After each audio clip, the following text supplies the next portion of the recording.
London's Heathrow handles more international arrivals than any other airport in the world. 50,000 passengers a day arrive at Terminal 3 alone.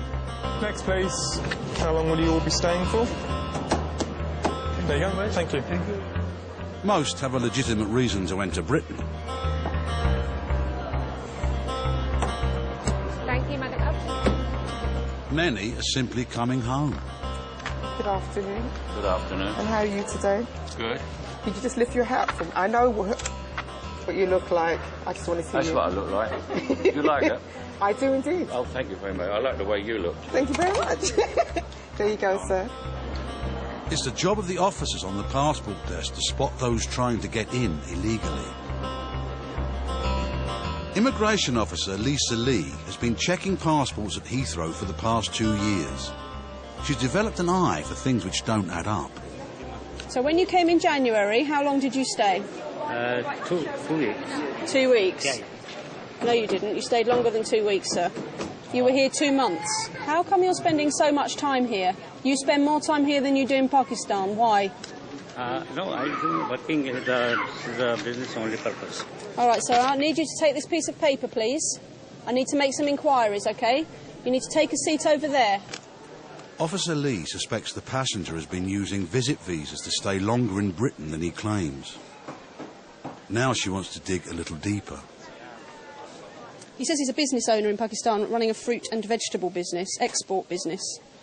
But I don't see how he can be doing that when he's spending most of the time in the UK. So I'm just going to work out how much time he's actually been spending here since he got his first visa. 6 weeks he was home. I conclude from my investigations that this gentleman is living here. He's out of 30 months, he's spent 26.5 months here. And of course, we don't know what he's actually doing while he's here, which is what we're going to attempt to find out. OK, sir. You come with me, please? Yeah. How many bags do you have with you? Just this one and one other? Immigration officers have the powers to search luggage for evidence. You said you didn't have any documents. What's this? OK, this is a notice from Company's House saying your accounts are due for your company. You're supposed to be a visitor in the UK. Why are you running a company here? Why have you got this? No, company, is my company. It's your company? Yeah, it is, because it's registered here. Why would they have a detail of your company? No. OK. All right, so bags on the trolley, please. We're going to go back upstairs. Upstairs is where the formal interview rooms are. Officer Lee is now going on record, and her visitor has asked for the help of an interpreter. When you are here, are you spending all your time marketing your business? Yes. Because I'm not satisfied that you're just visiting the UK. You haven't given me sufficient information, and I don't understand some of your answers. You're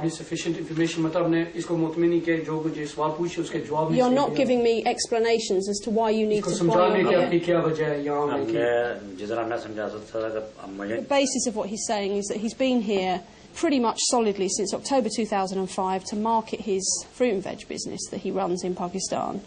He's not had any orders from anyone in the UK for that whole time, and yet when asked why he's sending money back to Pakistan, he says it's for packaging and boxes, even though he's not actually sold anything to package or box.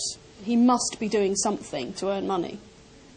I'm not satisfied about what you've been doing for 26 months because you can't explain. So how can I be satisfied of what you're going to do this time? There's a high likelihood that he's been told to stick to a simple story. We see it quite often. It's an unbelievable story, and yet if you stick to it, what can we do? And it's very probable that he's heard through the grapevine. Don't tell him anything. Just keep quiet. Don't try and include too many people in it. And if they can't prove anything, then you might be all right. Officer Lee has heard and seen enough. For the final decision, she will consult her boss, the Chief Immigration Officer. His sole purpose in coming to the UK is to market his business in the UK, not as a visitor. Well, if that's what he's actually doing. If that's what he's doing. But we haven't got evidence otherwise. We don't have any pay slips or anything like that, or any NI numbers or anything like that to say he's working. I think he clearly falls to be refused. I think we'll cancel it on the basis of it. Okay, to a change of circumstances then, yeah. Which will give him a right of appeal before removal if he chooses to exercise it, and that's fine. Okay, the passenger is being refused entry, and he will go back to Pakistan. The earliest flight is tomorrow morning, so he's going to remain in our holding room overnight, because unfortunately it's too late now to get him a bed for the night and get him back here in time for the flight, which is at 5 to 8 in the morning. OK, sir, this is the reason why you've been refused entry. Do you want me to read it to you, or would you like it translated? We had lots of evidence to work with, and whilst we didn't get a confession as to exactly what he was doing, we were able to establish that he's not just a visitor, and so essentially he's using the UK as a base for whatever he's doing. And there's enough reason there to cancel his visa, because he stated when he applied for it he would come for a 3-week holiday, and he's spent 26 out of the last 30 months here. The passenger was detained overnight and placed on a flight back to Pakistan the following day.